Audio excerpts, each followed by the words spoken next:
Buenas tardes, el día de hoy contamos con la presencia de la maestra Rosario Camacho, maestra en especialidad de Historia, quien agradecemos amablemente que nos haya dado la oportunidad de entrevistarla.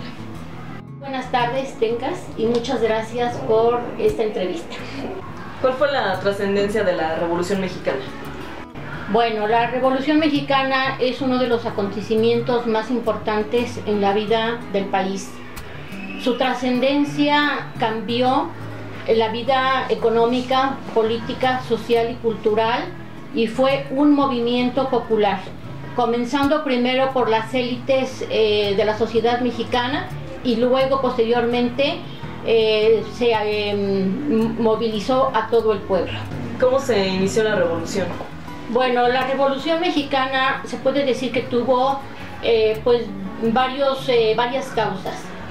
En primer lugar está la entrevista que concedió el presidente Díaz al periodista norteamericano James Krillman, en el cual el dictador mexicano expresó que ya veía a México con capacidad de poder gobernarse por sí mismo y que daba paso a la formación de algunos partidos políticos.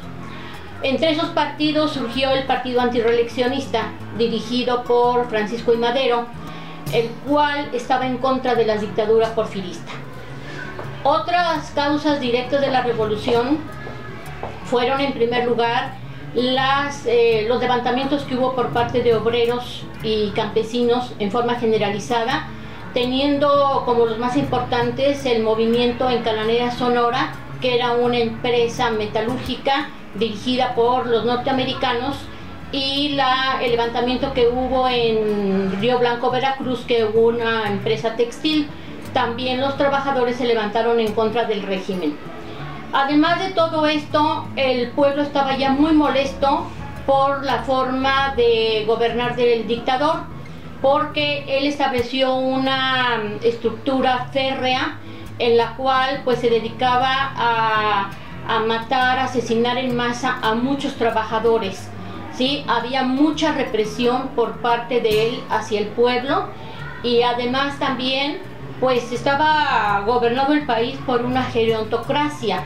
Esto quiere decir por el gobierno que ejerció el dictador Porfirio Díaz, pero acompañado de todo su gabinete, gobernadores de estados, y todos eran mayores a los 70 años.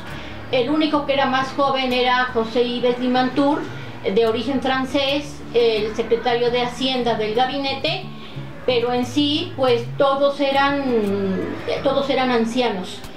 Y esa férrea estructura que creó el porfirismo, además aunado a cacicazgos, a caciquismo, a policías rurales, y todas estas circunstancias fueron las que fueron generando el movimiento armado. ¿Cuál fue el papel que jugó Francisco I. Madero en el movimiento? Francisco I. Madero fue el fundador del Partido Antirreeleccionista, que estaba en contra de la reelección de Díaz. Hay que especificar que Díaz estuvo 30 años en el gobierno, entonces él manejaba la reelección como una característica de su gobierno. Madero, ante esta situación, lanza el Plan de San Luis. El Plan de San Luis, entre uno de sus puntos, decía que las tierras iban a ser devueltas a los desposeídos o a las personas que se les habían arrebatado, que generalmente eran indígenas. Aquí el error que cometió Madero es que nada más prometió, pero nunca devolvió las tierras. Entonces esto va a ocasionar que Zapata, Villa y todos esos líderes son los que se levanten en contra del gobierno. Firmó los tratados de Ciudad Juárez, en donde se acordaba que ni Madero ni Díaz ocuparían la presidencia, sino que iban a nombrar a un presidente interino. Ese presidente interino fue Francisco León de la Barra, quien ocupa la presidencia después de Díaz, pero fue como un eslabón para que después Madero llegara al gobierno. Hay que reconocer también que Madero cometió varios errores. Entre ellos estuvo el que cuando llegó a la presidencia de la República no cambió el gabinete, se quedó rodeado de muchas personas que pertenecían al régimen porfirista, y los cuales, pues por decirlo de alguna manera, no lo dejaron gobernar, le pusieron muchas piedritas en el camino, lo que ocasionó finalmente pues que Madero pues llegara incluso a ser asesinado posteriormente. En general se puede decir que pues ese fue el papel inicial que tuvo Madero en forma general, y el partido antirreeleccionista tuvo nexos en otras partes de la República. ¿Por qué se inició la revolución en Puebla? Los hermanos Cerdán eran partidarios y miembros del partido antirreeleccionista. Aquiles Cerdán prácticamente era el líder de toda la familia, y él con mucha frecuencia se reunía con Francisco de Madero en el norte. Él viajaba, me refiero a Aquiles Cerdán, viajaba disfrazado de mujer para que no lo descubrieran.